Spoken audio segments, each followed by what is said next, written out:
saya Faridnya Umar, Ketua DPRK Banda Aceh. Alhamdulillah pada hari ini saya telah melakukan vaksinasi yang kedua di Rumah Sakit Umum Daerah Meraksa, Kota Banda Aceh. Karena itu saya mengajak dan menghimbau seluruh warga Kota Banda Aceh, mari kita mengikuti anjuran pemerintah untuk melakukan vaksinasi dalam rangka untuk mencegah dan memutus mata rantai penyebaran COVID di Kota Banda Aceh.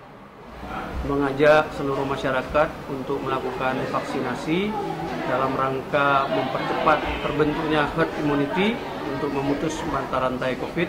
Kami Rumah Sakit Meraksa siap melayani vaksinasi 5 hari dalam 1 minggu dari Senin sampai dengan Jumat dari pukul 9 sampai dengan pukul 12. Terima kasih.